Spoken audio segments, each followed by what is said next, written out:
how do you combat, for example, like, we want 10,000 fans to sign up for this, one tournament, for example.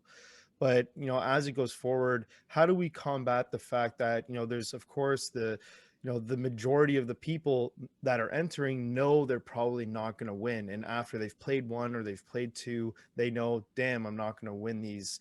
So they stop playing. How do we combat that? Is there anything you guys have thought about or you have Yeah, in mind? it's an excellent question, and it's valid because we know, just as in esports, there's going to be an echelon fairly quickly. Yeah. If you've won a major tournament, you're not going to be able to play in the next one because so you don't get one or two people going to win all the goodies. And so there'll be the top in each of the tournaments with the teams, and each team has their own thought process on this.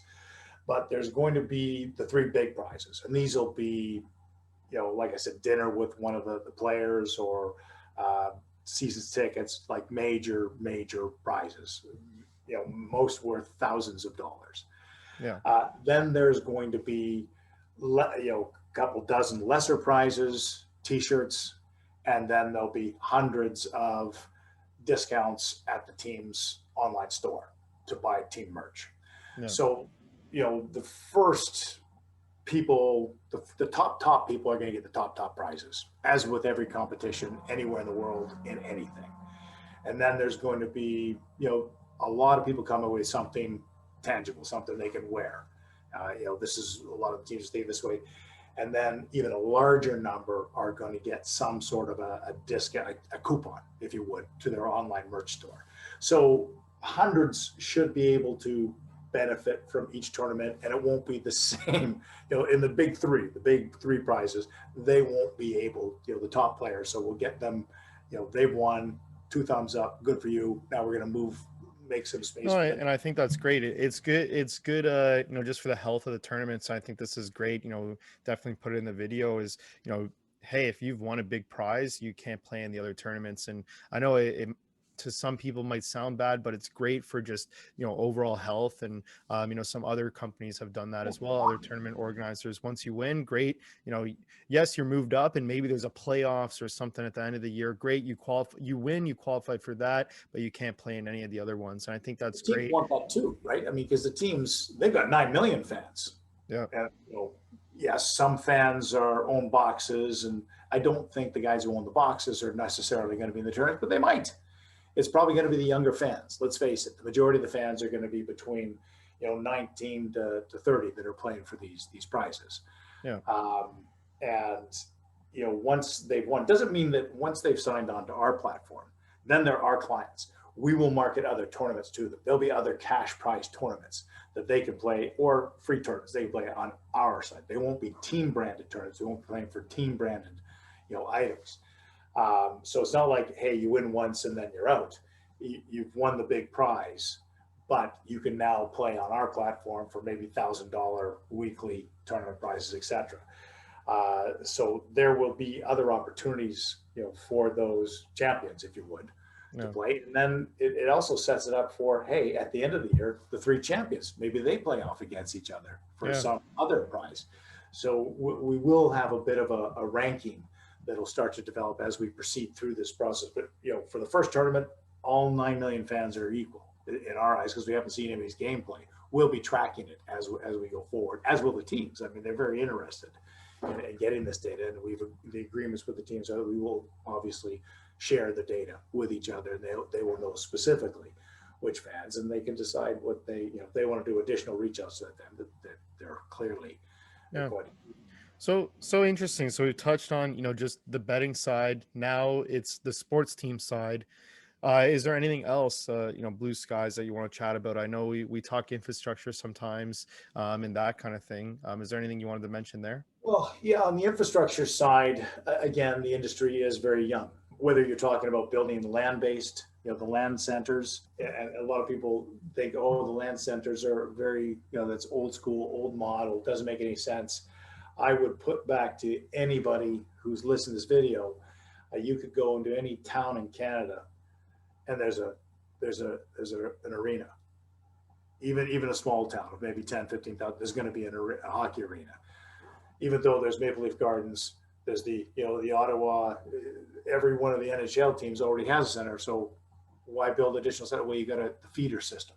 You got to develop that healthy feed. You need the facilities to assist in that a healthy ecosystem. So there will be, I think maybe there's a couple dozen esports facilities in all the United States. It's the number is very small. Well, maybe a couple dozen, a couple hundred tops. And every town in the United States has tennis courts. Every town has soccer fields, football fields, baseball fields, even the smallest towns. So there's huge growth potential there. It's not as sexy, talking about infrastructure, but without infrastructure, you don't have an industry, and you don't have Well, any. you touched on something that I remember when we did the video, because a lot of people said, oh, like during COVID, not many of these can be used. You said, well, when they're not being used, they're mining cryptocurrency. I thought that was incredible. Very That's interesting, which must be doing pretty well today. well, they're let's just say at 25% capacity, that all the HyperX facilities are running at a break even because of that. Instead of just sitting there being at 25% revenue, they are at a break even. That's a software package they developed. They worked with GG Circuit and Helix worked together to develop that. So that's another reason why we're very interested in that. I like that type of creative thinking. They had a problem. We all had the same problem, COVID. It affected them as a land-based operator more than it affects Vi or EGL because it's an online operator. They actually benefited from it. They Mhm. took the challenge and they came up with a creative solution. Okay, they've got all these very powerful gaming rigs. What do you do with them? You don't have to be sitting there. It just sucks up electricity. You turn them on to develop a software package and get them working for you. So they're making revenue while they're sitting dormant. Well, they're never dormant, I guess is the point. Yeah. It, it keeps mining. And we will be definitely rolling that out through, that'll be a product for offer, a software product for offer that will go out through the GG Circuit network. It's in our best interest to have a healthy industry. Nobody's going to own the industry, Yeah. you know, but if you do control a large percentage of the infrastructure, which we will, it's certainly in our best interest to have a very healthy, obviously ecosystem because it'll be running off our software once this transaction finally closes. So we talked a little bit about this on earlier videos, Jason. Most companies are one-trick ponies, for lack of a better description. They do tournaments, they do gambling, they do content, they host events, they are a land center. But if something goes wrong, as COVID is the best example I can give because we're all familiar with it, it can completely shut a business plan down immediately. Uh, Things like this happens, recessions happen, new games come out. And if you're definitely focused just on one title, you could have a problem. If you're focused just on tournaments, you do have a problem currently if you run a land center. Uh, you know, Moods, changes, tastes. There's a lot of things that happen in industry, any industry as it grows and matures. By having you know, the gambling, the tournaments, we do have a sports book as well. But sports book, we've learned they do bet on FIFA League, 2K, Madden, because they're familiar with those titles. They understand them, so they will bet on those. They don't bet Dota and League of Legends. That's okay, because they do want to bet. We're a gambling site. Why wouldn't we take that bet? So we have all of those different pieces that give us more opportunity to generate revenue. And then, as we discussed, the infrastructure, the reason we went forward with this GG Circuit Helix piece, or moving forward with it, is because it's more infrastructure. We're big believers in owning our own software, which is why we bought Flip. So the Vibe platform will be on our software, in the new year. The Sports Nation will be on our software by this time next year. EGL, it's our software. It's important to us to own that. It's an asset. Yeah.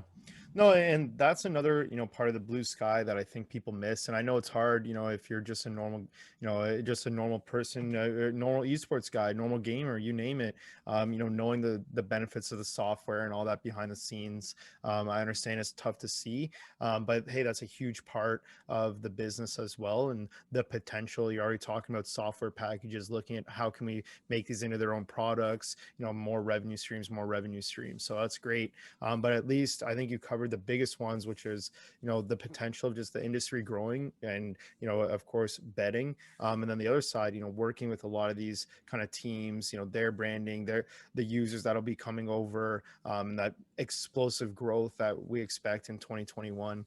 I think this was a good video, Grant. Anything else you wanted to add on top?